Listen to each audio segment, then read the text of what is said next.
So great salvation. ఇంత గొప్ప రక్షణ, ఎంత గొప్ప రక్షణ. ఆ ఒక్క మాట మీదే నేను దృష్టి నిలిపి దాని ఆధారంగా కొన్ని సంగతులు మీకు తెలియచేయాలని కోరుతున్నాను. ఇంత గొప్ప రక్షణ, సో గ్రేట్ సాల్వేషన్. ఏదైనా విలువ మనకు అర్థం అవ్వాలంటే దాని అవసరం వచ్చినప్పుడు తెలుస్తుంది. మేము ఒకసారి అనంతపూర్ వెళ్ళడానికి బయలుదేరితే వేసవి కాలం, అప్పుడు జనరల్ కంపార్ట్మెంట్ ఎక్కాం. భయంకరమైన వేసవి కాలం. ఆ కాలంలో తీసుకెళ్లిన నీళ్ల బాటిల్స్ గుంటూరు స్టేషన్ దాటేటప్పటికి అయిపోయినాయి. ఎందుకంటే మా పిల్లలు కప్పలు తాగినట్టు తాగేశారు, ఏమీ మిగల. ఇప్పుడు వాటర్ బాటిల్స్ కావాలి. ట్రైన్ వెళ్తుంది, ట్రైన్ మిస్ కాకూడదు, కానీ నీళ్లు తాగాలి. ఎక్కడో ట్రైన్ ఆగింది, నీళ్లు దొరుకుతాయని కిందకి దిగాం. దిగితే వాటర్ బాటిల్స్ ఇస్తున్నారు. అప్పటికే చాలామంది నీళ్లు లేక దానికోసం పోటీ పడుతూ ఉండగా ఒక బాటిల్ ఎంత అంటే 100 రూపాయలు అన్నాడు. మామూలుగా బాటిల్ ఎంత ఉంటుంది? ఇప్పుడు 20, అప్పుడు 10 రూపాయలే. 100 రూపాయలు. బేరం ఆడడానికి కూడా లేదు. ఇకంతే, తీసుకున్నాడు, బాటిల్ ఇచ్చాడు, వేరే వాడికి బేరం ఇస్తున్నాడు. ఇంకేం అడుగుతాం మనం? అంటే దాని విలువ అవసరంలో తెలుస్తుంది. రక్షణ కూడా అంతే. చాలా మందికి దాని విలువ అర్థం కావట్లేదు, కానీ అవసరం వస్తుంది. ఆరోగ్యం విలువ ఎక్కడ తెలుస్తుందో తెలుసా? ఐసీయూలో తెలుస్తుంది. అక్కడ తెలుస్తుంది. అప్పుడు స్టీవ్ జాబ్స్ లాగా పైకి కళ్ళెత్తి అప్పుడు సెలైన్ ఎక్కుతుండగా అంటారు, ఏమని? జీవితం అంటే సంపాదనే అనుకున్నాను, కుటుంబం ఉంది, పిల్లలు ఉన్నారు, ఇవన్నీ ఉన్నాయి, కానీ సంపాదనే అనుకుంటూ సంపాదనలో పడి కొట్టుకుపోయానని ఏడుస్తూ పలికిన మాటలు వాట్సాప్లో మీరు వినుంటారు. ఆయనకి అక్కడ తెలిసింది, కానీ ఉపయోగం ఏముంది? అందుకే ఐసీయూ అనే దానికి చలోక్తిగా ఇలా చెప్పారు. ఐసీయూ అంటే ఐసియు అని అర్థం. అంటే నేను నిన్ను చూస్తున్నాను, ఇది దేవుడు నువ్వు తప్ప ఎవరు కనపడట్లేదు నాకు. సెలైన్లు ఎక్కుతుంటాయి, పొడుస్తుంటారు, వాళ్ళ పని వాళ్ళు చేస్తుంటారు. ఏమి ఈ అసలు వాళ్ళని మన వాళ్ళు రానివ్వరు, బయట పెడతారు. ఇక అక్కడ వస్తే నర్సులు లేదా డాక్టర్లు, అక్కడ తెలుస్తుంది ఆరోగ్యం విలువ. నీళ్ల విలువ దొరకనప్పుడు తెలిసింది, ఆరోగ్యం విలువ పోయినప్పుడు తెలుస్తుంది, చదువు విలువ కష్టపడేటప్పుడు తెలుస్తుంది. నెత్తి మీద వేసుకొని మా నాన్న అమ్మ బడికి పంపిస్తుంటే ఒళ్ళు కొవ్వెక్కి దాక్కొని ఇలా చేసి ఇలా తగలబడ్డాను నేను. ఎండకు తిరిగి కష్టపడాల్సి వస్తుందని అప్పుడు తెలుస్తుంది. అవసరం గుర్తొచ్చినప్పుడు. అలాగే రక్షణ విలువ ఎప్పుడు తెలుస్తుందో తెలుసా? తెలిసే రోజు ఒకటి ఉంది. అదే అంటున్నాడు, ఇంత గొప్ప రక్షణ నిర్లక్ష్యం చేస్తే మనం ఎలా తప్పించుకుంటాం? మీరు అనలేదు, ఏమన్నాడు అక్కడ? మనము నిర్లక్ష్యము చేసిన ఎడల ఎలాగ తప్పించుకో అంటే దీని అర్థం రక్షణ పొందినోళ్ళు పొందనోళ్ళు. కాబట్టి ఈరోజు రక్షణ అనే దానికి నేను చెబుతున్నా ఈ సందేశం పేరేంటంటే సో గ్రేట్ సాల్వేషన్. ఇంత గొప్ప రక్షణ. దానికి సబ్ టైటిల్ ఏంటంటే నిర్లక్ష్యమా లక్ష్యమా? ఇదే నా అంశం. ఇంత గొప్ప రక్షణ నిర్లక్ష్యమా అలక్ష్యమా? అంటే లక్ష్యమా నిర్లక్ష్యమా? ఇది ఈరోజు మనం ఆలోచన చేద్దాం. ఇంత గొప్ప రక్షణ, సో గ్రేట్ సాల్వేషన్, ఎంత గొప్ప రక్షణ అని అర్థం అవడానికి బైబిల్లో అనేక సంగతులు ఉన్నాయి. కానీ దీని గురించి ఈ హెబ్రీ గ్రంథకర్త ఏమన్నాడో చదువుదాం. 3వ వచనం. ఇంత గొప్ప రక్షణ మనం నిర్లక్ష్యం చేసిన ఎలాగో తప్పించుకుందాము. అట్టి రక్షణ ప్రభువు చేత బోధించుట చేత ఆరంభమై, ప్రభువు బోధించుట చేత ఆరంభమైంది. ఇంత గొప్ప రక్షణ అవడానికి కారణం ఏంటో తెలుసా? Origin is not man, origin is lord. ఈ రక్షణ యొక్క ఆరంభం మనిషి కాదు. ఈ రక్షణకు ఆరంభం ఎవరు? ప్రభువు. కాబట్టి అది గొప్ప రక్షణ. అది మొదటి కారణం. రెండవ కారణం ఏంటో తెలుసా? అక్కడే ఉంది. దేవుడు తన చిత్తానుసారముగా సూచక క్రియల చేతను, మహత్కార్యముల చేతను, నానా విధములైన అద్భుతముల చేతను, వివిధములైన పరిశుద్ధాత్మ వరములను అనుగ్రహించుట చేతను వారితో కూడా సాక్ష్యమిచ్చుచుండగా వినిన వారి చేత మనకు దృఢపరచబడి. అంటే ప్రభు బోధించటం ఆరంభించాడు. ఆరంభించిన ఆయన అనేక వనరులను రక్షణ విషయంలో వాడుకున్నాడు. ఏం వనరులు వాడుకున్నాడు ఆయన? ఇప్పుడు చదివినవే. సూచక్రియలు చేశాడు, మహత్కార్యాలు చేశాడు, వరాలిచ్చాడు, ఇవన్నీ చేశాడు. ఇంత గొప్ప రక్షణ అనడానికి రెండవ కారణం ఏంటంటే ఇది ప్రభు చేత ప్రారంభించబడింది. రెండు, వరాల చేత, సూచక క్రియల చేత, అద్భుత కార్యాల చేత దృఢపరచబడింది. అంటే ప్రభు ఈ లోకంలో ఉండగా ఎన్నో అద్భుత కార్యాలు చేశాడు. అందుకేగా మనం చదువుతాం, పాడతాం. ఏమని? మూగవారికి నోరునిచ్చి, కుంటివారికి కాళ్ళిచ్చి, చచ్చిపోయిన వారిని లేపి, కుష్ఠరోగులను బాగు చేసి. ఇదంతా ఎందుకు? వాళ్ళ దేహాలు బాగు చేయడానికి కాదు ప్రభు యొక్క ఉద్దేశం. రోగులను బాగు చేయటకు క్రీస్తు యేసు లోకమునకు వచ్చానని చెప్పట్లా బైబిల్. ఏం చెప్తుంది? పాపులను రక్షించడానికి వచ్చాడు ఆయన. అసలు ఆయన పర్పసే అది. కాబట్టి ఆ రక్షించే కార్యక్రమాలు ఎన్నో అద్భుతాలు చేశాడు ఆయన. బాగు చేశాడు, అనేక మందిని బాగు చేశాడు, అద్భుతాలు చేశాడు. కాబట్టి అద్భుతాలు చేయడం ఆయన పని కాదు, కానీ అద్భుతాలు చేయడం ద్వారా ఆయన ఏం చేశాడు? రక్షణను స్థిరపరిచాడు. ఇది రెండవది. ఇంత గొప్ప రక్షణ అని అనడానికి ఇది రెండవ కారణం. మూడవ కారణం చెప్పనా? ఇదే పత్రిక 5వ అధ్యాయానికి రండి. హెబ్రీ పత్రిక 5వ అధ్యాయం. హెబ్రీ పత్రిక 5వ అధ్యాయం 10వ వచనం. 9, 10 కలిసి ఉంటాయి.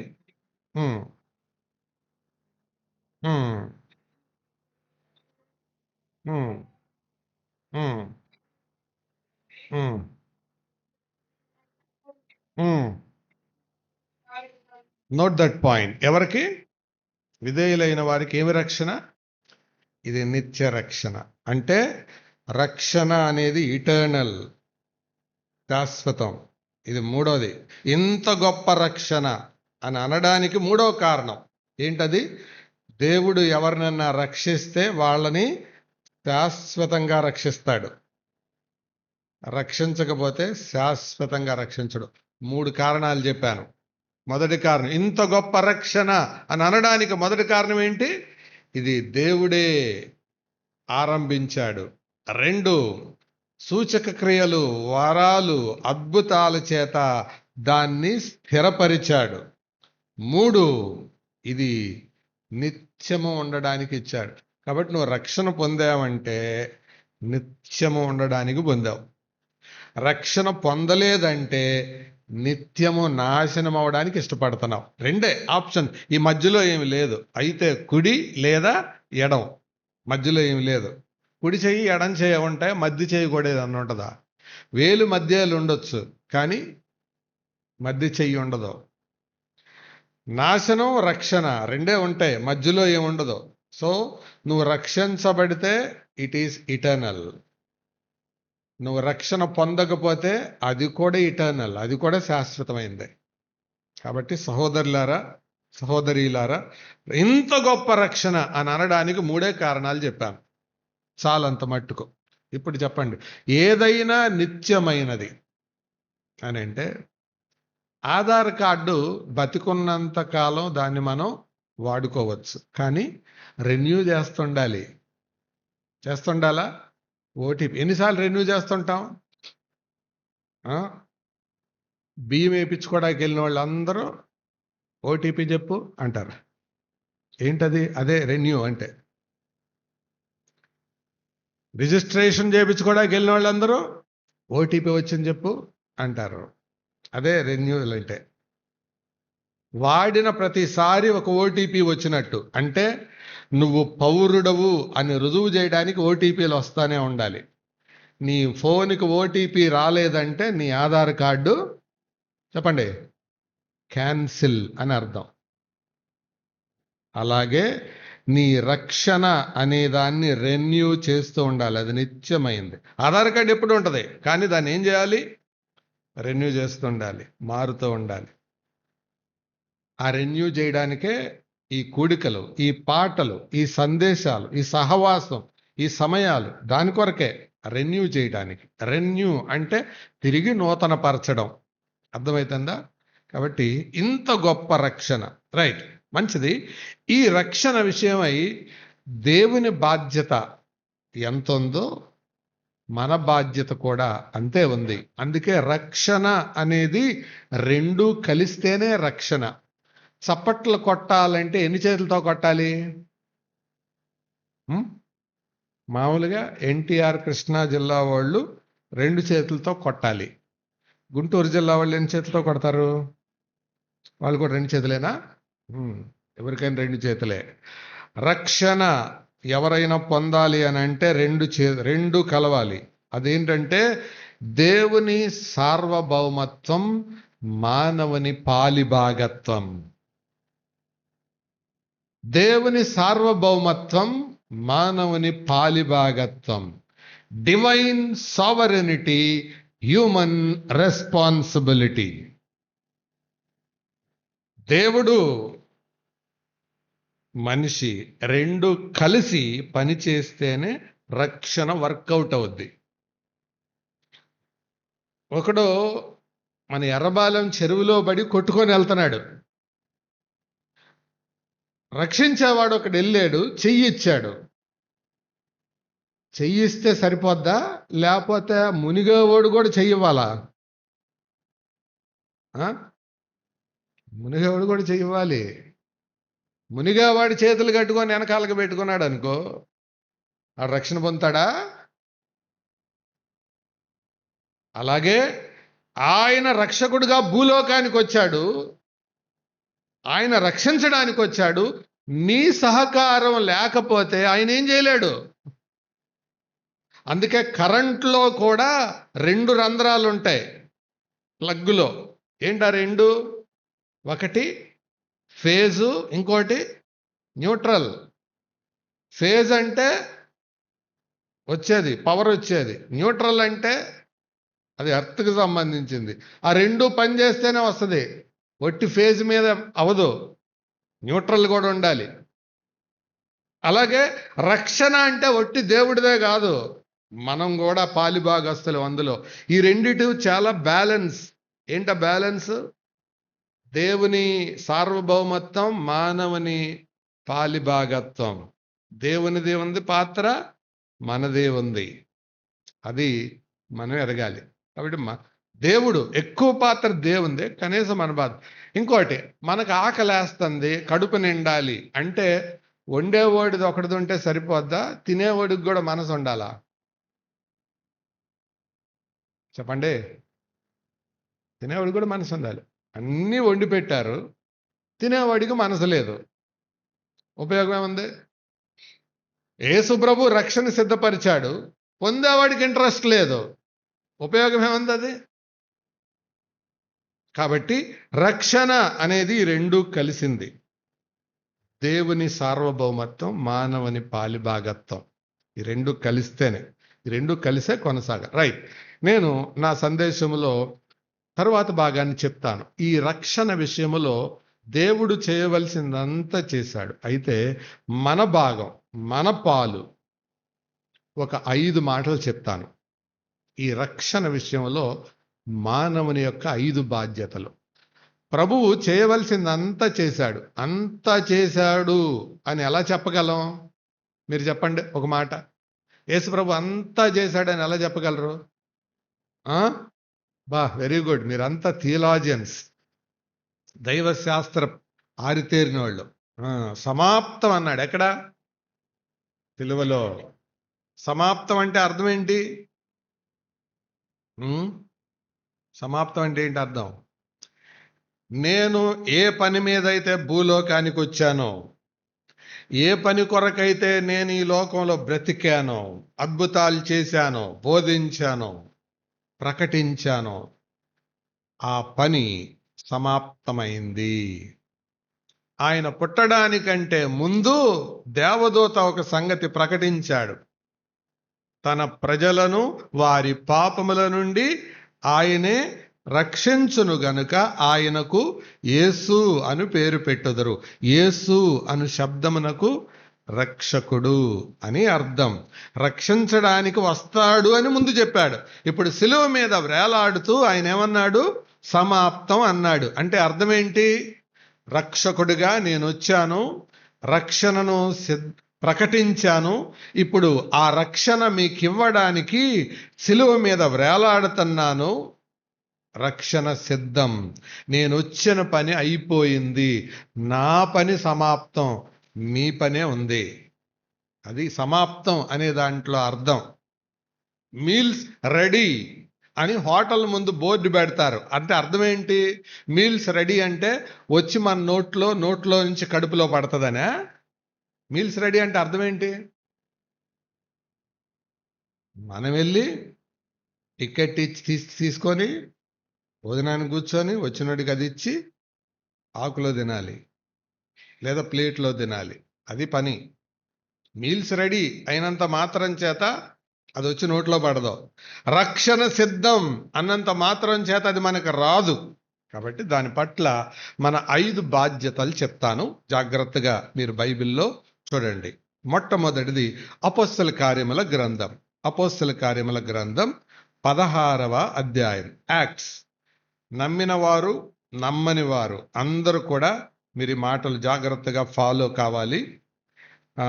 ఇక్కడ ఎవరైనా తొట్టుపడ్డారంటే మీ జీవితమే ప్రమాదములోనికి వెళ్ళిపోతున్నట్టు లెక్క. అపోస్తల కార్యముల గ్రంథం 16వ అధ్యాయం 30వ వచనం చదువుతారా?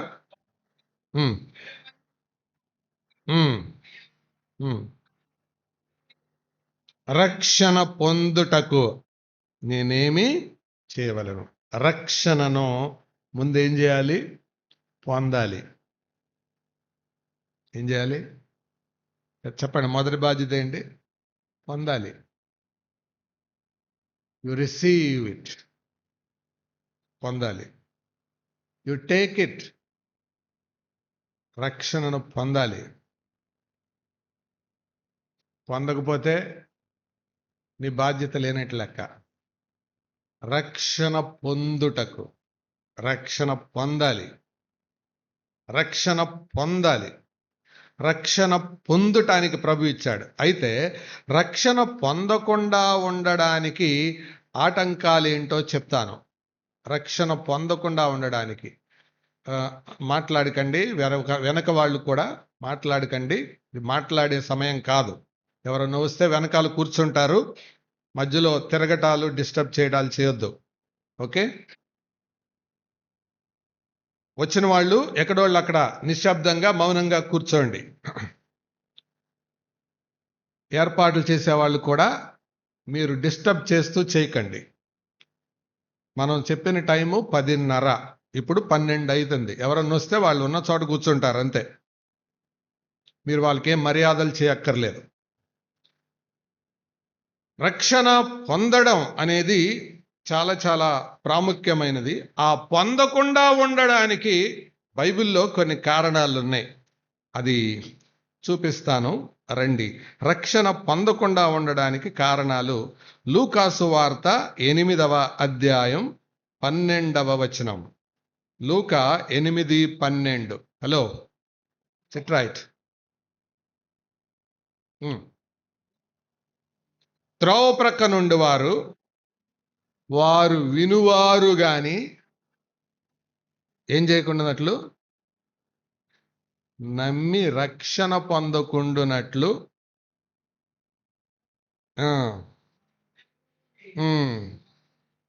అది సంగతే. వీళ్ళు రక్షణ పొందకపోవడానికి కారణం ఏంటి? రక్షణ మొదటి బాధ్యత ఏంటి? పొందాలి. మరి పొందకపోవడానికి కారణం ఏంటి? రక్షణ పొందనివ్వకుండా ఆటంక పెట్టేవాడు ఒకడు ఉంటాడు. ఎవరాడు? ఇప్పుడే చదివింది మనం, సాతాను. ఆడొచ్చి ఏం చేస్తాడు? ముందు స్టెప్ అసలు వాక్యం వినబాక అంటాడు. సేవకులతో, సహోదరులతో, విశ్వాసులతో బలవంతంగా వచ్చి కూర్చుంటాం. అప్పుడు కూడా వినకుండా చేస్తాడు. బలవంతంగా వచ్చి కూర్చున్నా, ఫ్యాన్ భలే ఉందే, ఏ కంపెనీది ఇది, ముందు కూర్చున్న ఆవిడ చీర భలే ఉందే అనుకుంటాడు. ఇది కాకపోతే ఏం చేస్తాడు? వచ్చి నెత్తి మీద కూర్చుంటాడు. నెత్తి మీద కూర్చున్నాడు అని అర్థం ఏంటంటే నీకు నిద్ర వస్తుంది. ఇదే గుర్తు. చర్చిలో కూర్చొని ఎవరైతే నిద్రపోతారో సాతానుడు వచ్చి వాళ్ళ నెత్తి మీద కూర్చున్నట్టు లెక్క. ఎందుకంటే వాక్యాన్ని వినకుండా చెయ్యడం వాడి ప్రధానమైన పని. అందుకే యేసుప్రభు చెప్తున్నాడు, ఇది సుధాకర్ బాబు మాట కాదు, ఇది యేసుప్రభు మాట. అందుకనే నిద్ర వచ్చేటప్పుడు ఏం చేసుకోవాలి తెలుసా? పక్కన వాళ్ళకి చెప్పాలి. ఏమని? బ్రదర్, ఈరోజు బాగా అలసిపోయాను, నాకు నిద్ర వస్తే కొద్దిగా పిన్నీసి పెట్టి గుచ్చు. లేకపోతే సిస్టర్, ఈరోజు నిద్రపోయాను, బాగా అలసిపోయాను, నన్ను కొంచెం గట్టిగా గిచ్చు అని చెప్పాలి. ఎందుకంటే బైబిల్లోనే సొలొమోను చెప్పాడు, మేలు కోరిన స్నేహితుడు, మేలు చేయు స్నేహితుడు గాయం చేయును. బైబిల్లో ఉందా మాట. కాబట్టి మీ ఫ్రెండ్ మీకు మేలు చేసేలాగా చేసుకోండి. అంతేగాని నిజంగా మీ ఫ్రెండ్ ఎవరో తెలుసా? మిమ్మల్ని నిద్రపోనివ్వనోడు. నిద్రపోనిచ్చేవాడు మీ ఫ్రెండ్ కాదు, ఆడు సాతానుడాడు. మీరు నిద్రపోతా ఉన్నారు, పోనీలే నాకు లేని భాగ్యం ఆడికి దొరికింది అని కనుక ఎవడు అనుకుంటే ఆడు నంబర్ 1 సాతాను అన్నమాట. నేను మిమ్మల్ని నిద్రపోతుంటే ఎందుకు లేపుతాను? నేను సాతాను ఫ్రెండ్గా ఉండడం ఇష్టం లేక, అమ్మా మెలకోగుండు అని ఎందుకు అంటాను? నిద్రపుచ్చేవాడు సాతాను. అర్థమవుతుందా? వాక్యం వినకూడదు, అది వాడి ఉద్దేశం. ముందు రాకుండానే ఆపుతాడు. అందుకే ఒక ఆయన చెప్పాడు చలోక్తిగా, సాతానుకు నలుగురు కొడుకులు ఉంటారట. మొదటి కొడుకు రానివ్వడంట, ఏం చేయడు? రెండవ కొడుకు ఉండనివ్వడంట, వీళ్ళు వస్తారు కానీ టక్కున బయటికి వెళ్తారు ఫోన్ వచ్చిందని. మూడో కొడుకు విన్ననివ్వడంట. నాలుగో కొడుకు చేయనివ్వడంట. చెప్పండి, మొదటి కొడుకు ఎవరు? రానివ్వడం. అంటే అసలు రారాళ్ళు. ఎందుకంటే వెళ్ళి ఏం బాగుపడతారా అని అంటారు. లేకపోతే వాళ్ళేదో మత మార్పిడి కాలక్షేపం కొరకు చేసేవాళ్ళు అని అంటారు. మొదటి దెబ్బేశాడు, దానికి పడిపోయేవాళ్ళు చాలామంది ఉంటారు. రెండవ దెబ్బకు పడకుండా ఉండడానికి వస్తారు. మొదటోడిని జయించి వస్తారు. వచ్చిన తర్వాత అప్పుడే వచ్చి కూర్చుంటారు. ప్రొద్దున సిన్సియర్గా మోకరిస్తారు. టక్కున ఫోన్ మోగుద్ది, అది తీసుకొని వెళ్ళిపోతారు. ఉండలేరు చివరిదాకా. జంప్ మధ్యలో. సాతానుడి యొక్క గురి ఏంటి? వాక్యం వినకూడదు. మూడో కొడుకు పేరు ఏం చెప్పాను? విన్ననివ్వడం. అందుకే విన్నోళ్ళ లక్షణాలు ఏంటో తెలుసా? పాస్టర్ గారు చొక్కాకి ఎన్ని గుండీలు ఉన్నాయి, గుండీల్లో ఎన్ని పగిలిపోయినాయి, ఎన్ని ఊడిపోయినాయి, గుండీ స్థానంలో పిన్నీసి పెట్టుకున్నాడా, లేకపోతే ఇది పెట్టుకున్నాడా, లేకపోతే ఆయన నెత్తి మీద ఫ్యాన్ తిరుగుతుందా, దాని మీద ఎవరి పేరు ఉంది? వాక్యం వినరు. వీళ్ళందరూ వస్తారు, ఉంటారు, వినరు. అర్థమవుతుందా చెప్పేది? ఇది మూడోది. నాలుగవ కొడుకు ఆడు ఇంకా పవర్ఫుల్. ఆడేం చేస్తాడంటే వాక్యం విన్నప్పుడు అనిపిస్తుంది, లోబడు, తీర్మానం చేసుకో అనిపిస్తుంది. వెంటనే మళ్ళీ ఏమంటాడు? ఇప్పుడు కాదులేరా, ఈసారి చూద్దాం లేరా అంటాడు. అందుకే నేను ఒకసారి గిరిపురంలో వాక్యం చెప్తే ఇలా చెప్పాను, ఒకవేళ నరకంలో లేదా పాతాళంలో నెట్వర్క్ ఉంటే, బిఎస్ఎన్ఎల్లో, ఎయిర్టెల్లో, అది ఎయిర్టెల్ కాదు కానీ అది హెల్టెల్ అయి ఉంటుంది. ఆ హెల్టెల్ నెట్వర్క్ కనుక ఉంటే మీరు ఫోన్ చేసి అడగండి, అరే నువ్వు నరకానికి ఎందుకు వెళ్ళావురా అని అంటే, అరే బుద్ధి నేరకు వచ్చానురా, నేను యేసుప్రభు అంటే ఇష్టమేరా, నమ్ముదామని అనుకున్నానురా, నమ్మాలని అనుకున్నానురా, తీర్మానం కూడా చేసుకున్నానురా, కానీ ఇప్పుడు కాదు అనుకున్నానురా, నేను అనుకునే లోపు నా టైం వచ్చిందిరా అంటారు. ఇలాంటివే ఉంటాయి అక్కడ. మీకు ఫోన్ నంబర్ ఉంటే ఎవరిదన్నా నెట్వర్క్ కలిస్తే చేసి అడగండి, చచ్చిపోయిన వాళ్ళే. ఎందుకు అంటే చెయ్యనివాడు వాడు, అది వాడి యొక్క గురి. కాబట్టి సోదరులారా జాగ్రత్త. రక్షణ మొదటిగా ఏం చేయాలి? పొందాలి. ఇది నువ్వు పొందకుండా సాతానుడు చేసే పని ఏంటి? ఆటంకపరుస్తాడు. ఎలాగ ఆటంకపరుస్తాడు? వాక్యాన్ని విననివ్వడు. తర్వాత మాట చదవండి. ఒకవేళ విన్నా కూడా మళ్ళీ చదవండి ఆ మాటే, 8:12.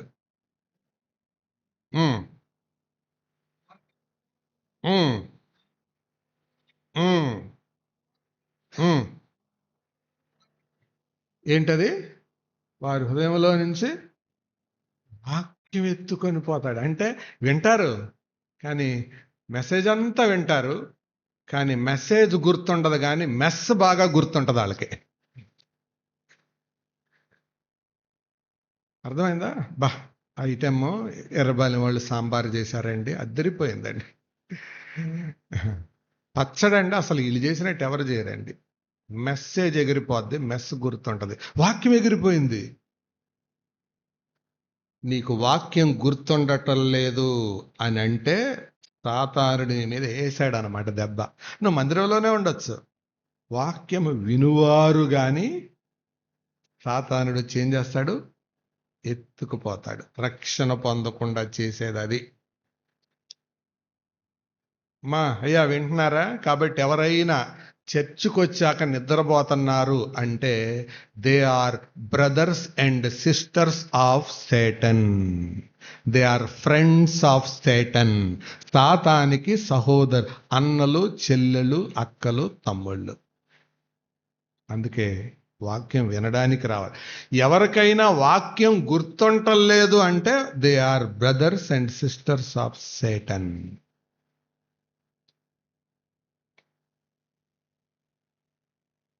ఒక ఆయన చాలా భారంగా వాక్యం చెబుతుంటే ఒక ఆవిడ మీటింగులో తెగ ఏడుస్తుంది. ఈయన ఆవిడ ఏడుపుని చూసి ఇంకా పెద్దగా ఉజ్జీవంగా వాక్యం చెబుతున్నాడు, బిగ్గరగా చెప్తున్నాడు. ఆవిడ ఇంకా ఏడుస్తుంది. అయిన తర్వాత యేసుప్రభు నమ్ముకునే వాళ్ళు ఎవరు ముందుకు రండి అంటే ఆవిడ ఏడ్చుకుంటూ వచ్చింది. అమ్మా యేసుప్రభు నమ్ముకుంటావా అన్నాడు. లేదయ్యా నేను అందుకు రాలేదు అంది. మరి ఎందుకమ్మా వాక్యం చెప్పేటప్పుడు అంత బాగా ఏడుస్తున్నావంటే, వారం రోజుల క్రితం బంగారం లాంటి దూడ చచ్చిపోయిందయ్యా, అది కూడా చచ్చిపోయేటప్పుడు నువ్వు అరిసినట్టే అరిసిందయ్యా, నువ్వు అరుస్తుండగా దూడే గుర్తొస్తుందయ్యా. అంటే వాక్యం వింటానే ఉంది కానీ మైండ్ అంతా దేని మీద ఉంది? దూడ మీద. ఇదే సాతాను కార్యాలంటే ఇలాగుంటుంది. వాక్యం గుర్తుండదు, ఏయో గుర్తొస్తుంటాయి. గుర్తుపెట్టుకోండి, రక్షణ అంటే అర్థం వాక్యం వినాలి. ఎందుకు అంటే అసలు రక్షణకు మూలమే వాక్యం. అందుకే యేసు ప్రభు యోహాను సువార్త 3వ అధ్యాయంలోను, అపోస్తలుడైన పేతురు తన మొదటి పత్రిక 1వ అధ్యాయంలోను ఇలా చెప్పాడు. యేసు ప్రభు ఏమో నీటి మూలముగాను ఆత్మ మూలముగాను అన్నాడు. పేతురు తన మొదటి పత్రికలోనేమో మీరు వాక్యమును బీజము వలన మీరు పుట్టారు. వాక్యం లేకుండా ఒక వ్యక్తి నమ్మలేడు. రక్షణ పొందాలి. నువ్వు వాక్యాన్ని వింటలేదంటే అసలు దీనికి సంబంధమే లేదు. వాక్యం మెయిన్. ఎందుకు? అసలు ఆయన పేరే వాక్యం.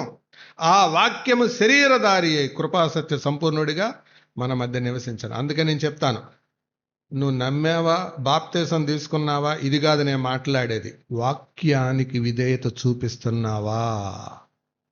వాక్యానికి లోబడుతున్నావా? ఎప్పుడో నమ్మాను, బాప్తీసం తీసుకున్నాను, ఆ వాక్యం వింటలేదు అంటే వాళ్ళు మోటు సామెత చెప్పినట్టు ఉంటుంది. మా తాతలు నేతులు తాగారు, మా మూతులు వాసన చూడండి అన్నాడు అంట ఒకడు. ఏమన్నాడు చెప్పండి? మా తాతలు నేతులు తాగారు, మా మూతలు వాసన చూడని అన్నాడంట. వచ్చేది నేతికంప పాసికంప? ఎప్పుడో విన్న సంగతి చెప్పొద్దు. ఇప్పుడు వాక్యం నీలో ఏం కార్యం చేసింది, చేస్తుంది, చేయబోతుంది. That is important. అలా కాకపోతే నీ హృదయం మారలా, మతమే మారావు. యేసు ప్రభు మత మార్పిడి కోసం రాలా లోకానికి, హృదయాన్ని మార్చడానికి వచ్చాడు. సో రక్షణ ముందు ఏం చేయాలి? పొందాలి. రక్షణ పొందకపోవటానికి మరొక ఆటంకం కూడా చెప్తాను. లూకాసు వార్త 18వ అధ్యాయం 26వ వచనం. లూకా 18:26 దొరికిందా?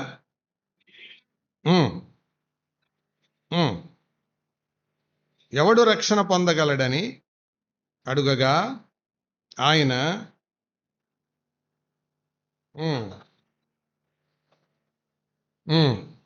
ఇక్కడ అర్థం ఏంటంటే, ఆ వాక్యం మొదటి సందర్భంలో విన్నాం, ఇక్కడ వచ్చాడు, విన్నాడు, ప్రభువు మాట్లాడాడు, స్పందించాడు, కానీ వదులుకోవలసిన వాటిని వదులుకోలేకపోయాడు. ఏం చేయలేడు? అందుకు వెళ్ళిపోయాడు. ఎవరు? ఈ మనిషి, ఈ ధనవంతుడు, ఈ యవనస్తుడు, ఈ అధికారి. గుర్తుపెట్టుకోండి ఆ 3 పదాలు: ధనవంతుడు, యవనస్తుడు, అధికారి, ఉద్యోగస్తుడు. వదులుకోవలసిన, ధనవంతుడి కంటే విలువ ఉంటుందా ఉండదా? ఉంటది. యవనస్తుడంటే శక్తిమంతుడా కాదా? ఉద్యోగస్తుడంటే ఎంత అధికారం ఉంటుంది, కానీ రక్షణ పొందకుండానే వెళ్ళిపోయాడు. ఎందుకు? వదులుకోవలసిన దాన్ని వదులుకోకపోవటం. నీవు కూడా అంతే. వదులుకోవలసిన దాన్ని వదులుకోకపోతే రక్షణ పొందలేదు. విడిచిపెట్టి తిరిగారు. తెస్సలోనికే మొదటి పత్రిక 1వ అధ్యాయంలో పౌలు తెస్సలోనికల గురించి సాక్ష్యం ఇచ్చాడు.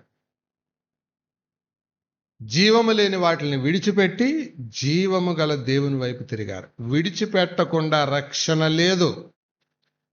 దేవుడిని నేవో కొన్ని విడిచిపెట్టమని చెప్తాడు. సిక్కు కుటుంబంలో నుంచి రక్షించబడిన సాధు సుందర్ సింగ్ అనే ఆయన యవన కాలంలో ఉండగా ఆయనను విశ్వాసంలో నుంచి తప్పించటానికి అంతకుముందున్న గర్ల్ ఫ్రెండ్ని ఒక ఎర్రగా పంపించారు. ఆ అమ్మాయి వచ్చి, సుందర్, నువ్వు నన్ను ప్రేమించావు కదా, మన ఇద్దరం ప్రేమించుకున్నాం కదా, పెళ్లి చేసుకుందాం అనుకున్నాం కదా, నా మాట విను, వదిలేసే ఆయన్ని అని అంటే, నా దేవునికి నాకు అడ్డంగా వచ్చేదాన్ని నేను ఉంచుకోలేను అన్నాడు. వదిలేశాడు. రక్షించబడడానికి అది ఇది రెండు కుదరదు. వదిలేసేయాలి. వదిలేసేయాలి. రక్షణ పొందాలి. పొందకుండా 2 ఆటంకాలు ఏంటి? 1, వాక్యాన్ని సాతానుడు ఎత్తుకుపోవడం. 2, నీవు వదలవలసిన దాన్ని వదలకపోవటం. పొందలేవు. 2వ కారణం చెప్తాను. రక్షణ విషయంలో 2వ బాధ్యత. అపొస్తల కార్యముల గ్రంథం 16వ అధ్యాయం 31వ వచనం. అపొస్తల కార్యాలు 16:31.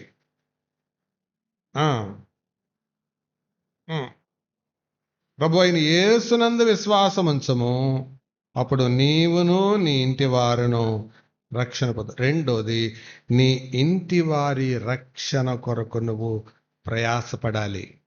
ఏం చేయాలి? ఇంటి వారి రక్షణ కొరకు ప్రయాసపడాలి. ఇంటి వారి రక్షణ ప్రయాసపడాలి అంటే labour for your salvation of house hold. Labour for salvation of your house hold. మొదటిది రిసీవ్, పొందుకో. 2వది ప్రయాసపడు. నువ్వు రక్షించబడితే మొదట నీ ఇంటి వాళ్ళ రక్షణ కోసం ప్రయాసపడాలి. అది నీ బాధ్యత. నేను సమయాన్ని బట్టి ఎక్కువ వివరించలేకపోతున్నాను. ఇంటి వారి రక్షణ, నువ్వు నిజంగా రక్షించబడితే నీ ఇంటి వారు రక్షించబడతారు. అదే కదా ఈ మాట చెప్పింది. ప్రభు అయిన యేసునందు నువ్వు విశ్వాసముంచు, అప్పుడు నువ్వు ఒక్కడివే కాదు, ఎవరు? నీ ఇంటి వారు కూడా. ప్రారంభ దినాల్లో మన సంఘంలో రజని మారు మనసు పొందినప్పుడు సుధాకర్ ఇంకా మారు మనసు పొందల. ఆ సమయంలో ఆవిడకి ఒక అలవాటు ఉండేది. ఏంటి ఇది పెట్టుకునే అలవాటు, ఏంటి అది లేకుండా వెళ్తున్నావు అని వాళ్ళిద్దరి మధ్యలో ప్రారంభంలో వాదన నడిచింది. అప్పుడు అమ్మని అడిగితే చెప్పింది, అమ్మా ఇది నీకిష్టం లేదు, తనకిష్టం ఉంది కాబట్టి తన కొరకు పెట్టుకో, నీ మనసులోంచి తీసేయి. బాధతో పెట్టుకోవడాన్ని చూసిన సుధాకర్ తర్వాత అంత స్పష్టంగా వద్దులే తీసేయి అని ఆయనే అన్నాడు. ఇక్కడే ఉన్నాడు. తర్వాత ఆయన కూడా నమ్ముకున్నాడు, వాళ్ళ పిల్లలు కూడా నమ్ముకున్నారు. ఇంట్లో ఒక కార్యం జరిగితే ఇంట్లో అందరూ జరుగుతుంది. కథ చెప్పడంలా మన మధ్య ఉన్నాడి సంగతి చెప్తున్నాను నేను. నీ రక్షణ వాస్తవికమైనదైతే నీ ఇంట్లో కార్యం జరగాలి. అది జరగలేదంటే అది క్వశ్చన్ మార్క్. అది వెంటనేనో ఆలస్యంగానో అది నేను చెప్పలేను, కానీ తప్పకుండా జరగాలి. ఎందుకంటే ఈ మాట చెప్తుంది, యేసునందు విశ్వాసం ఉంచు, నువ్వే కాదు నీ ఇంటి వాళ్ళు కూడా రక్షణ పొందుతారు. ఇదే మాట హెబ్రీ గ్రంథకర్త కూడా అన్నాడు. అది కూడా చదివితే మంచిది, చదవండి. 11వ అధ్యాయం 7వ వచనానికి రండి. 11:7 చదువుతారా?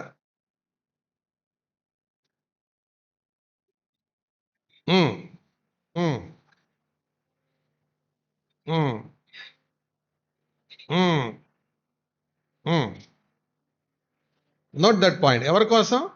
తన ఇంటి వారి భవిష్యత్తు కొరకు అనుందా? తన ఇంటి వారి, అందరు నా వైపు చూడండి. నోవహు వాడు ఎందుకు కట్టాడు? ప్రజలందరి కోసం కట్టాడు. కానీ హెబ్రీ గ్రంథకర్త ఏమంటున్నాడు? తన ఇంటి వాళ్ళ కోసం కట్టాడు. ఇంటి వాళ్ళ కోసం ఎంత పెద్ద వాడ, ఎన్ని వేల, ఎవరో లెక్కబెట్టి చెప్పారు, దాదాపు 10,000 రైలు పెట్టెల కంటే ఎక్కువ ఆహారం అందులో పట్టే అంత విశాలమైన ఓడ. అంత దాన్ని ఎందుకు కట్టాడు? కేవలం 8 మంది కోసం. నిజంగా రక్షించబడితే నీ ఇంటి వాళ్ళ రక్షణ చాలా ప్రాముఖ్యం. అందుకనే తిమోతి పత్రికలో మాట ఉంటుంది, చూడొద్దులేండి. ఎవడైనను విశేషముగా తన ఇంటి వారిని సంరక్షింపకపోయిన ఎడల వాడు అవిశ్వాసి కంటే చెడ్డవాడై విశ్వాస త్యాగం చేసిన వాడవుతాడు. మా ఇంట్లో కూడా మొదట మా అమ్మే ప్రభువుని నమ్ముకుంది. మా అమ్మ ద్వారా మా నాన్న, నేను, మా అమ్మ ద్వారా వాళ్ళ అన్నయ్య, అది కాదు మనవడు ఇక్కడే ఉన్నాడు, వాళ్ళ కొడుకు రక్షణ, ఇంటి వారి రక్షణ కోసం ప్రయాసపడాలి. రక్షణ పట్ల రెండో బాధ్యత ఏంటి? మొదటిది పొందాలి, రెండవది ప్రయాసపడాలి. మూడవ బాధ్యత చెప్తాను రండి. పేతురు మొదటి పత్రిక 2వ అధ్యాయం 1వ వచనం. ఉన్న ఎడల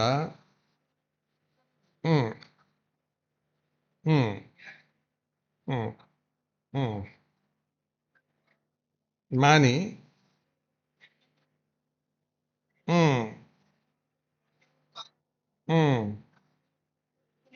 ఏం చేయాలి?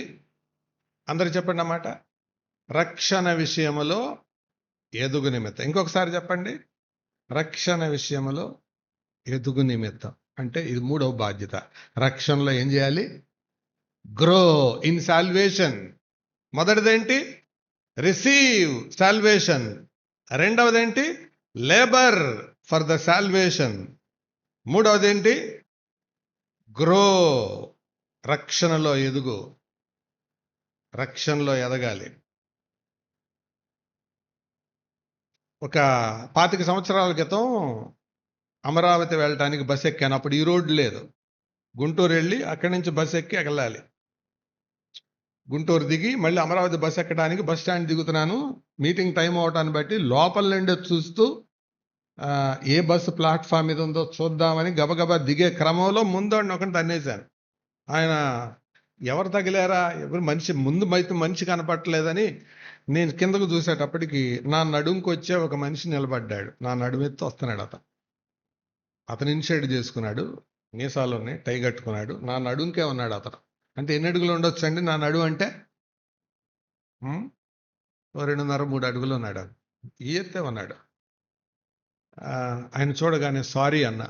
కళ్ళతోనే నాకు ఒక మెసేజ్ ఇచ్చాడు, కళ్ళు కనపడవా నీకు అన్నట్టు. నాకు అర్థమైంది, చదివాను. ఎందుకంటే కొద్దిగా మైండ్లు చదివే అలవాటు ఉంది నాకు. సరే, ఆయన ఏమనుకున్నా, ఆయన పాపం బాధ తప్పిద్దామని నేను అన్నాను, మీ పేరేంటి అన్నా. నీకెందుకో అన్నాడు. అంటే అతని అహం దెబ్బతింది. ఎందుకు? నేను నన్ను కూడా చదివాడు ఆయన. నన్నేం చదివాడంటే,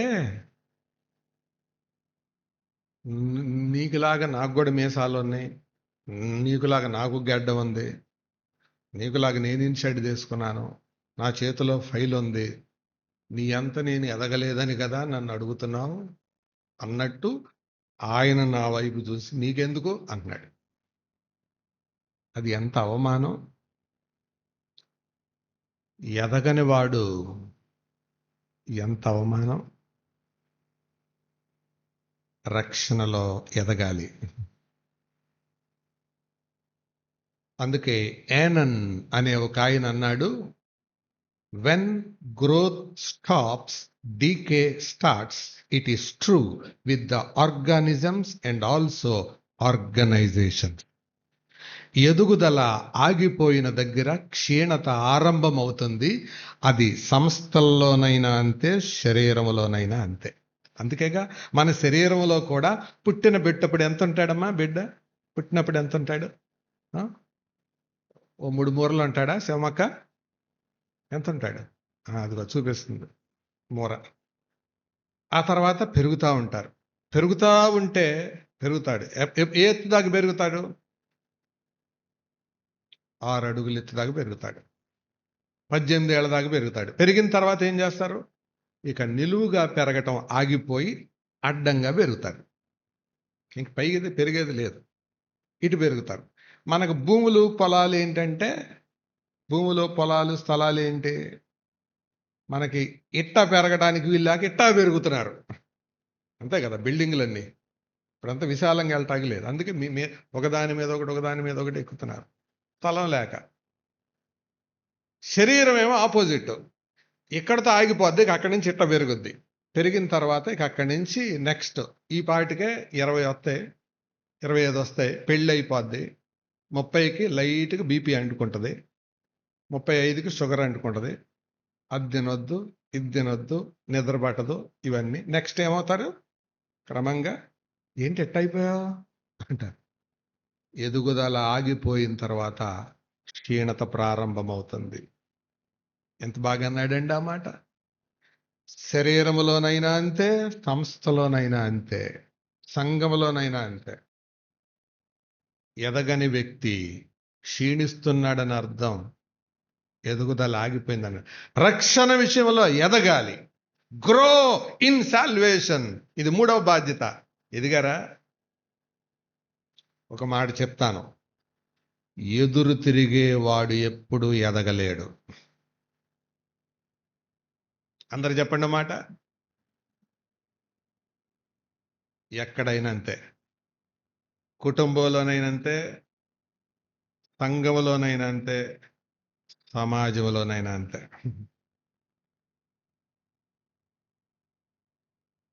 ఎదురు తిరిగేవాడు ఎప్పుడు ఎదగలేడు. ఇంపాసిబుల్, అసాధ్యం. అందుకనే ఎదుగుదాము. అందుకనే పాట పాడతారు, ఎదిగే కొద్దీ వదగమని. ఏం చెబుతుంది? చర్చిలో ఇది చెబితే ఏం బాగుంటుంది అన్నట్టు చెబుతాను, మీ అందరికీ తెలుసు అది. ఎదిగే కొద్దీ వదగమని మొక్క నీకు చెబుతుంది. ఎదిగే కొద్దీ ఒదిగుండు, ఎదిగే కొద్దీ ఒదిగుండు, ఒదిగి ఉండాలి. అదే దాని అర్థం. ఎదిగేవాడు ఒదిగుంటాడు, ఎదురు తిరిగేవాడు అణగారిపోతాడు.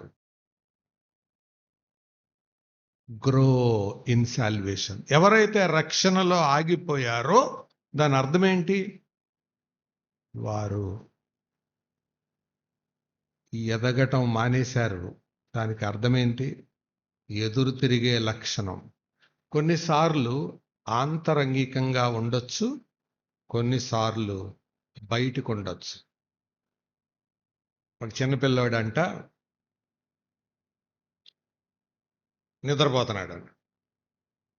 నిద్రపోతుంటే వాళ్ళ నాన్న రే స్టాండప్ అన్నాడంట. పరీక్షల టైంలో నిద్రపోతుంటే తండ్రికి ప్రేమ ఉంటుందా ఉండదా? ఏమండి, ఉంటుందా ఉండదా? ఉంటుంది. స్టాండప్ అన్నాడంట. అంటే లేచి నుంచొని కొర చూస్తున్నాడు. పుస్తకం చదువుతా ఉన్నాడు. కళ్ళల్లో నీళ్లు వస్తున్నాయి. అమ్మ కొంచెం త్వరగా కరిగిపోద్దిగా. అమ్మలు త్వరగా కరిగిపోతారా? అవునా? అప్పుడు అమ్మ అందంట, పోనీలేండి అని కూర్చోనివ్వండి అన్న. నీకేం తెలుసు, ఊరుకో, వాడికి పరీక్ష టైంలో ఇప్పటిదాకా ఆడుకున్నాడు, చదువుకుంటే నిలబడితే కాస్త చదువు వస్తుంది అని అన్నాడు. వాడు వాళ్ళ అమ్మతో అన్నాడంట, అమ్మా నేను నిలబడ్డాను కానీ మనసులో కూర్చొనే ఉన్నాను అన్నాడు. ఏంటదే? నిలబడ్డాను కానీ మనసులో కూర్చొని ఉన్నాడు. ఆడి కళ్ళు చెబుతున్నాయి ఆడికి. అంటే ఏ నైజం ఉంది వాళ్ళలో? ఎదురు తిరిగే నైజం. నీకు సంఘంలో కూడా అర్థమైపోద్ది. ఈ ఎదురు తిరిగే నైజం ఉన్న వాళ్ళు ఈజీగా పసిగట్టవచ్చు. ఫింగర్ టిప్స్ మీద దొరికిపోతారు. ఏదైనా విషయానికి కష్టంగా లోబడతారు, ఇష్టపూర్తిగా లోబడరు. అంటే అర్థం ఏంటి? ఎదురు తిరిగే నైజం. ఆగిపోతావు. Take care. రక్షణ విషయంలో ఎదగాలి. ఇది 3వ బాధ్యత. 4వది చెబుతాను. 2వ అధ్యాయం 12వ వచనం, ఫిలిప్పీ పత్రిక. ఫిలిప్పీ 2:12.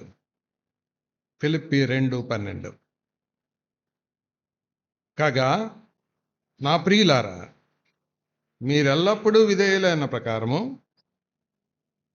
కాక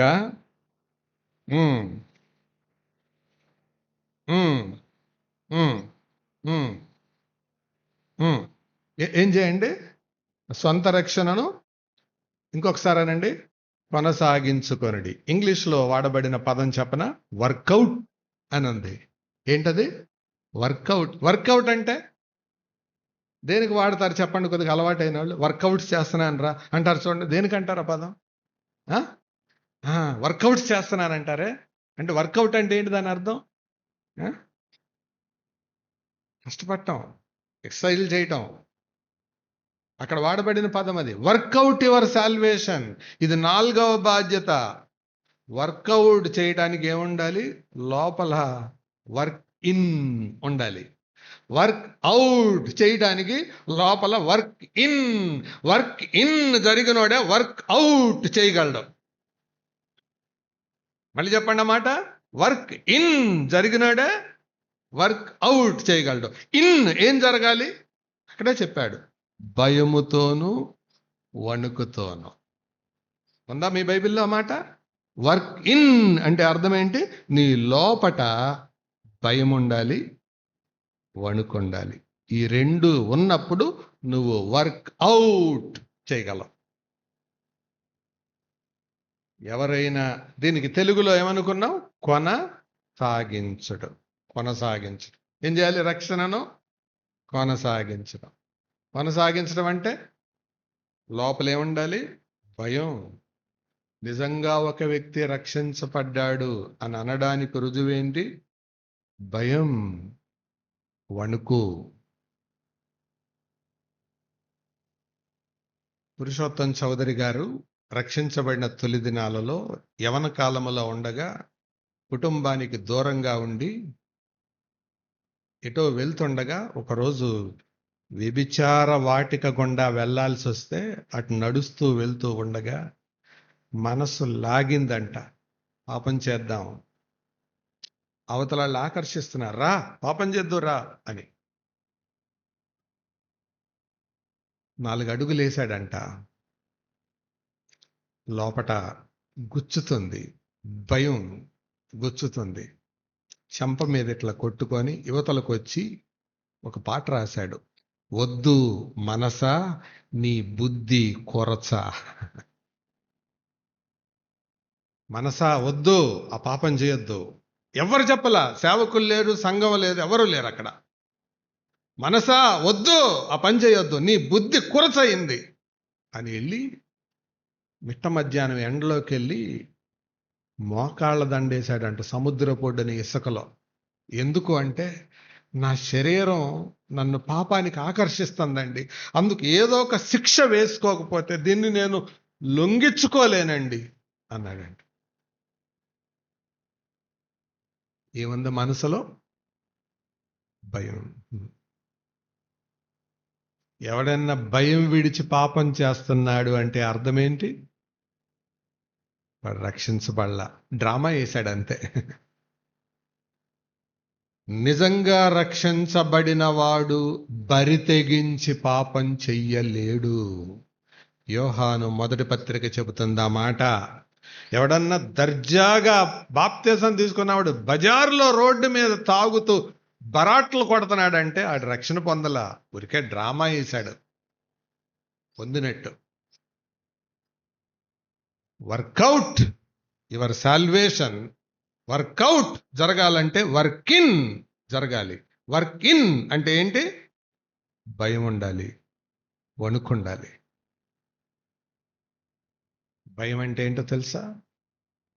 నేను విజయవాడలో ఉన్న కీబోర్డ్ కొనేటప్పుడు పినాకిని ఎక్స్ప్రెస్ ఎక్కాం, నేను మరొకరు. కీబోర్డు కొంటాకి చెన్నై వెళ్తాకి జేబులో 40,000 రూపాయలు పెట్టుకున్నా. ట్రైన్ ఖాళీ లేదు, సడన్గా వెళ్ళాల్సి వచ్చింది. టికెట్ తీసుకొని ఎక్కేసాం. ఒక చేత్తో కడ్డీ పట్టుకొని, ఒక చేత్తో సీటు పట్టుకొని ఇట్లా నిలబడ్డాను. ఇంకో చేయి ఎక్కడుంది?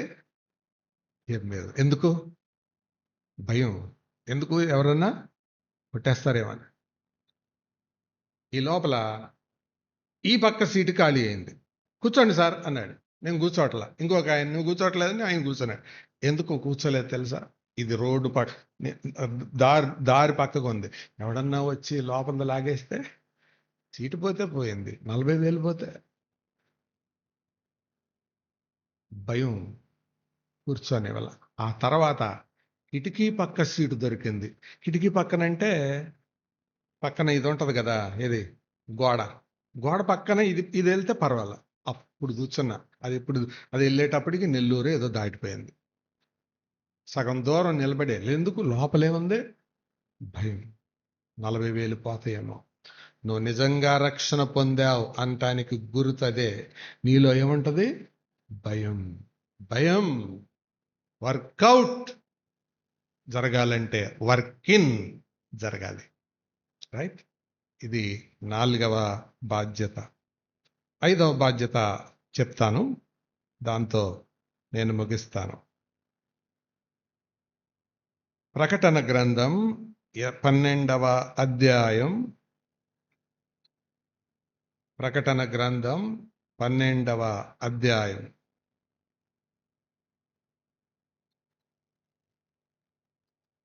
10వ వచనం చదువుతారా?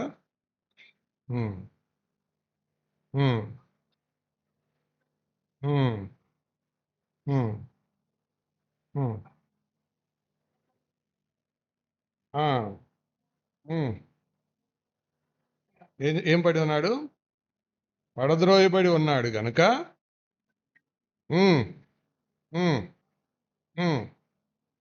ఏమై మన దేవునివి ఆయను. అంటే దీని అర్థం రక్షణను గురించి వాళ్ళు ఎలా గానం చేస్తున్నారో 7వ అధ్యాయం కూడా చూడండి. 7వ అధ్యాయం 10వ వచనం. సింహాసనాసీనుడైన మా దేవునికిని గొర్రె పిల్లకును మా రక్షణకై స్తోత్రము. You must praise for the salvation. రక్షణ కొరకు స్తోత్రం. అందుకే పాట ఉంటది, పావనుడా మా ప్రభువా మా కారుకై స్తోత్రములు అని పాడతామా?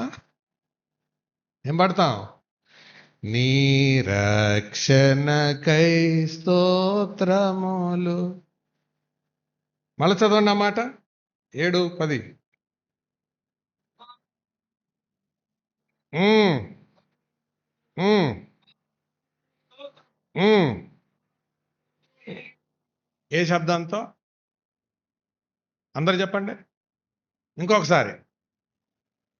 దేవాన్ని నన్ను రక్షించినందుకు నీకు వందనాలయ్యా. బాబా, నన్ను ఎంతో కాపాడేవయ్యా. నువ్వు స్తోత్రాలయ్యా. నన్ను రక్షించవయ్యా. నువ్వు దీనుణ్ణి నన్ను కనికరించవయ్యా. నీకు వందనాలయ్యా.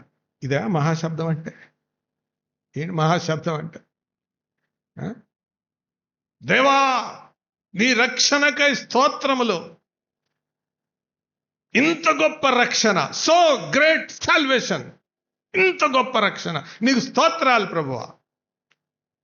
Praise for the salvation. Chandrababu Naidu గారు మీ కబురు చేసి అమరావతిలో ఎకరం భూమి ఇచ్చి ఉచితంగా ఒక అపార్ట్మెంట్ ఇచ్చినప్పుడు ఆయన దగ్గరికి వెళ్ళి థ్యాంక్ యూ అంటారా? ఎలా ఉంటుంది అసలు ఆ ఫీలింగ్? చేతులు కట్టుకుని, అయ్యా దిక్కులేనుండి అయ్యా, అసలు నన్ను ఎవడు పట్టించుకోడయ్యా, ఎర్రబాల్లో అసలు నేను వెర్రోండి అయ్యా, అయ్యా నేను అయ్యా అసలు ఏం చెప్పి నీకు ఇవ్వాలి, ఏం మాట్లాడాలో తెలియదు, కళ్ళల్లో నీళ్లు వస్తాయి. ఎంత బాగా మాటలు ఉంటాయండి. గొప్పది. ఆఫ్టర్ ఆల్ భూమి మీద బతికే దానికోసం స్పందన ఎలా ఉంటే గొప్ప రక్షణ, సో గ్రేట్ సాల్వేషన్ ఇచ్చిన దేవునికి ఎంత రక్షణ, ఎంత విలువ ఉండాలి ఆలోచించండి. Praise for it. అందులోనే రెండవ మాట చెప్తాను. రెండవ మాట అందులోనే కీర్తనల గ్రంథం 96వ కీర్తన 2వ వచనం. కీర్తనలు 96:2 దొరికిందా?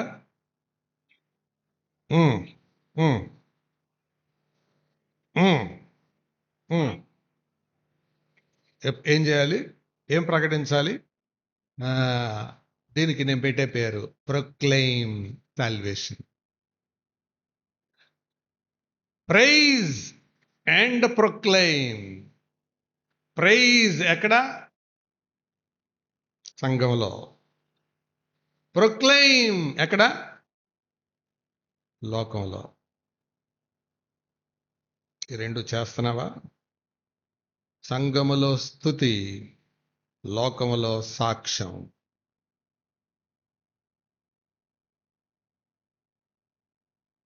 ఎప్పుడు? అనుదినమా? మీటింగులుగా?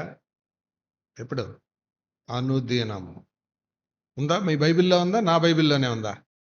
అనుదినము ఆయన రక్షణ సువార్త ప్రకటించుడి. ఇది 5వ బాధ్యత. ప్రైజ్ అండ్ ప్రొక్లైమ్ రెండు ఒక దాంట్లోనే చెప్తున్నాను. 5 చెప్పాను నేను. ఎందుకు 5 ఎందుకు చెప్పాను అంటే 5 ఏళ్లతో అన్నం తింటారు కాబట్టి. అన్నం తినకముందు 5 సంగతులు మనసులో వేసుకొని 5 ఏళ్లతో అన్నం తిందాం. మొదటిది, రక్షణ పొందాలి, రిసీవ్ సాల్వేషన్. రెండవది, రక్షణ కోసం ప్రయాసపడాలి, ఇంటివారి రక్షణ కోసం, labour for the household salvation. మూడవది, రక్షణ విషయంలో ఎదగాలి, గ్రో ఇన్ సాల్వేషన్. నాలుగవది, continue or work out for salvation. భయముతో వణుకుతో కొనసాగించండి. ఐదవది, సంఘములో స్తుతి, లోకములో సాక్ష్యం. Praise in the church, proclaim in the world. 5 బాధ్యతలు. రక్షణ దేవుడు మనకిచ్చిన దానం, దాని అది డివైన్ సావరెనిటీ. దాని పట్ల మన బాధ్యత, అవర్ రెస్పాన్సిబిలిటీ. 5 చెప్పాను, గుర్తుందా? చివరి మాట, ఈ రక్షణను నీవు లక్ష్యమా నిర్లక్ష్యమా? ఏది చేస్తున్నావు. నిర్లక్ష్యం చేస్తే ఎవడు తప్పించుకోలేడు. అది చెప్పేది ఇక్కడ. అదే కదా అన్నాడు, ప్రతి అతిక్రమము న్యాయమైన తీర్పు పొంది ఉండగా. రండి బేస్ టెక్స్ట్కి వెళ్ళి మనం ముగించుకుందాం. హెబ్రీలకు రాసిన పత్రిక 2వ అధ్యాయము, హెబ్రీ 2.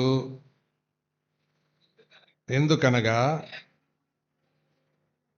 ఉమ్, ఉమ్, ఉమ్, ఉమ్. ఏంటండి, ఏంటది మళ్ళీ చెప్పండి. ఎవరికి న్యాయమైన ప్రతిఫలం వచ్చింది? మరి ఇప్పుడేనండి చదివింది మనం.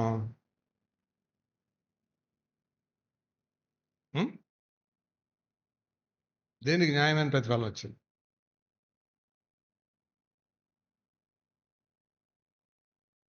ఇప్పుడే కదా చదివాం మనం. ప్రతి అతిక్రమము అంటే ఏ అతిక్రమానికి ప్రతిఫలం ఉంటది ఏంటో? ప్రతి దానికి. ఇక్కడ భయంతో నేను ఒక మాట చెప్తున్నాను. నువ్వు ఎప్పుడన్నా ఒక్కసారి నోరు జారేవనుకో, కాలు జారేవనుకో, చూపు జారేవనుకో, ప్రతి దానికి చరిత్రలో ప్రతిఫలం వచ్చింది, వర్తమానంలో కూడా ప్రతిఫలం ఉంటుంది. అది warning. No transgression was overlooked in the history. చరిత్రలో ప్రతి దానికి ప్రతిఫలం వచ్చింది. ప్రతి అతిక్రమమును అవిధేయతయు ఏం ప్రతిఫలం? న్యాయమైన ప్రతిఫలము పొంది ఉండగా. దేవుడు రక్షణ పొందమని పిలుస్తున్నాడు. నువ్వు రక్షణ పొందలేదు అని అంటే, ఆలస్యం చేస్తున్నావంటే, తర్వాత దేవుడు నిన్ను క్షమించవచ్చు, చేర్చుకోవచ్చు, కానీ దానికి శరీరములో శిక్ష కూడా ఉండొచ్చు. ఒక ఆయన చనిపోయారు ఇప్పుడు, దేవుని సేవకుడు. రక్షణ పొందమని చెబితే, మీ క్రైస్తవులు దేవుడి సంగతి బాగా చెప్తారు అని దేవాలయంలో పూజారిగా చేసే ఆయన ఎలా చెప్తాడు అని చేశాడు. ఒకరోజు ట్రైన్లో నుంచి కొట్టి తోసేశారు. వెళ్ళి రాయి మీద పడ్డాడు, కన్ను పోయింది. తర్వాత నమ్ముకున్నాడు యేసుప్రభుని. స్టోరీ కట్ షార్ట్ చేసి చెప్తున్నాను.